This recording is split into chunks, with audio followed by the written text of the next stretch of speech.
Welcome back to Non-Fabricated Headliners, everybody. We've got a doozy for you tonight. Picture this: the White House, 2 presidents, 1 awkward encounter. On February 28, 2025, Trump hosted Zelensky. Tensions were high, the war in Ukraine was raging, and the US was navigating its role. This wasn't your average diplomatic meet and greet. Oh no, this was Trump, the man who thinks foreign policy is a brand of vodka. Zelensky, the comedian turned wartime leader, was hoping for support. What could go wrong? Spoiler alert, a lot. This wasn't just about handshakes and photo ops. At the heart of the meeting was a proposed deal.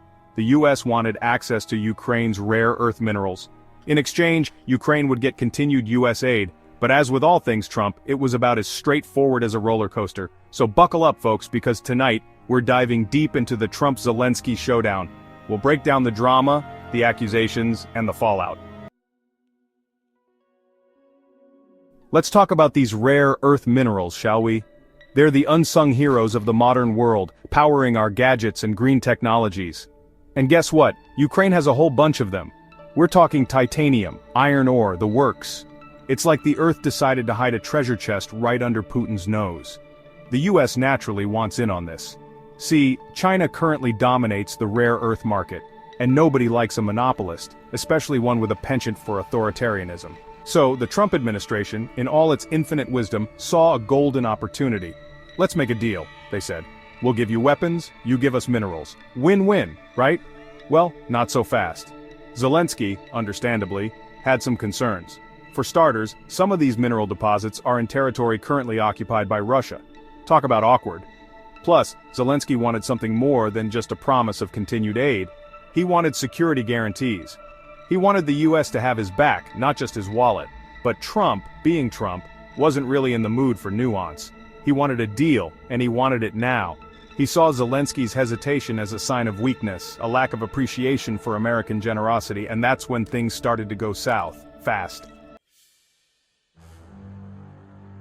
Remember that whole diplomatic meeting thing we talked about earlier? Yeah, scratch that.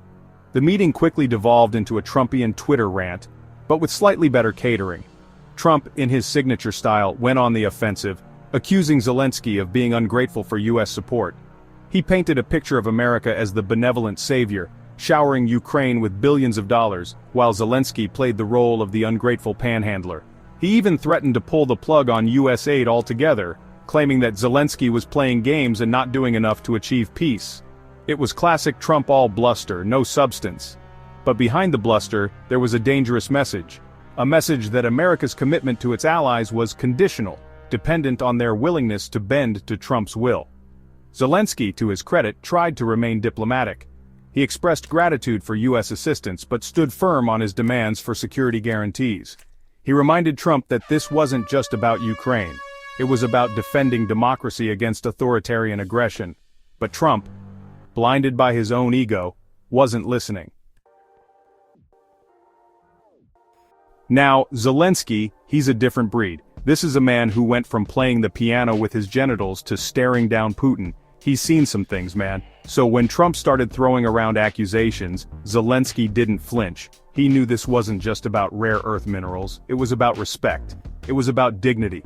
Zelensky reminded Trump that Ukrainians were dying every day, fighting for their freedom against an invasion they didn't ask for.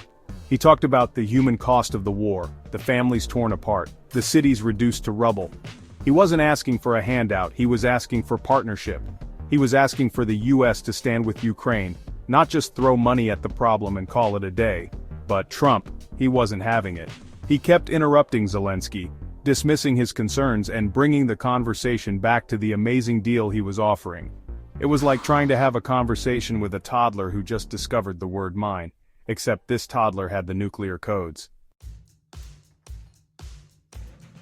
Section 5, Vance joins the fray, doubling down on disdain. And if you thought it couldn't get any more awkward, hold on to your hats, folks. Because in strides Vice President J.D. Vance. Now Vance, for those who don't know, is about as pro-Ukraine as a vegan at a barbecue.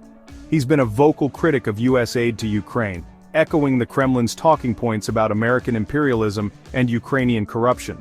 So naturally he saw this meeting as a golden opportunity to throw some fuel on the fire. Vance accused Zelensky of using US media for propaganda and campaigning for the Democrats. he demanded Zelensky show more appreciation for U.S. efforts, seemingly forgetting that Ukraine was literally fighting for its survival with the weapons provided by those very efforts. Zelensky, visibly frustrated, tried to explain that Ukraine wasn't looking for a handout, but a partnership based on mutual respect and shared values. But Vance, like Trump, was more interested in scoring political points than engaging in meaningful dialogue. The message was clear. This wasn't just Trump's personal vendetta against Zelensky, it was a reflection of a deeper ideological shift within the Republican Party, a shift away from American global leadership and towards isolationism and appeasement. Section 6. Fact-checking the fireworks, unraveling truth from fiction. Now, you know we here at Non-Fabricated Headliners love a good fact-check, and boy did this meeting provide plenty of material. Let's start with Trump's claim that Zelensky is ungrateful. This is utter nonsense. Zelensky has repeatedly thanked the United States for its support. Then there's the whole Ukraine is losing the war narrative. Again, completely false. Ukraine has managed to repel the Russian invasion and liberate significant portions of its territory. The truth is, Trump and his allies are living in a fantasy world where facts are malleable. It's a dangerous game that undermines American credibility and emboldens its adversaries. Section 7. Political fallout, a nation divided, allies concerned. The fallout from this disastrous meeting was swift and severe. Back home, the political divide only deepened. Republicans, for the most part, either applauded Trump's tough stance or remained suspiciously silent. Democrats, on the other hand, were outraged. They accused Trump of betraying America's allies and undermining United States national security. The media naturally had a field day. The incident dominated headlines for weeks, with pundits and analysts dissecting every word, every gesture, every awkward silence. The general consensus was that the meeting was a diplomatic train wreck of epic proportions, a testament to Trump's volatile personality and his administration's incoherent foreign policy. But it wasn't just the domestic front that felt the tremors.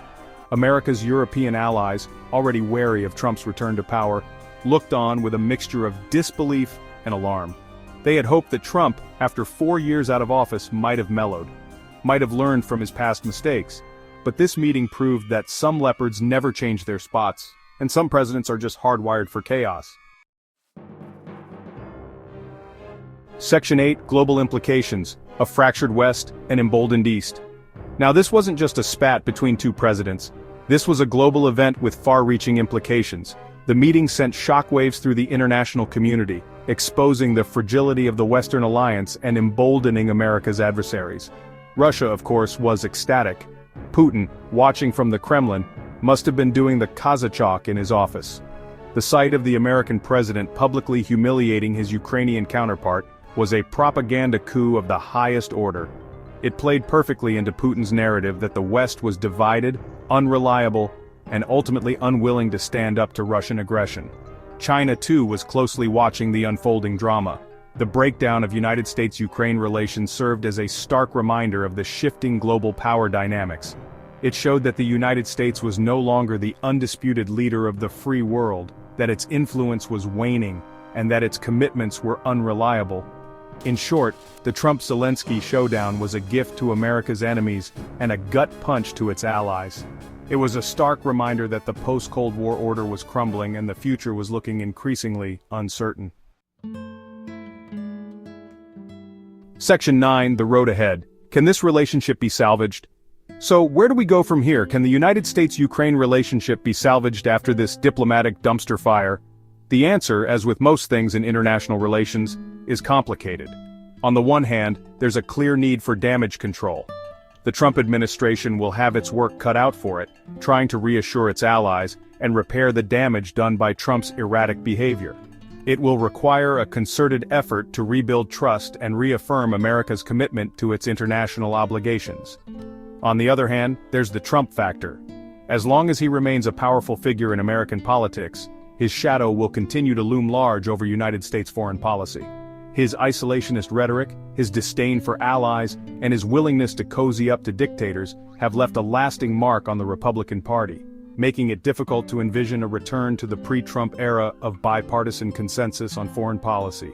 The future of U.S.-Ukraine relations, and indeed the future of the liberal world order, hangs in the balance. It remains to be seen whether the United States can overcome its internal divisions and reassert its global leadership. The stakes couldn't be higher. And that's non-fabricated headliners for tonight.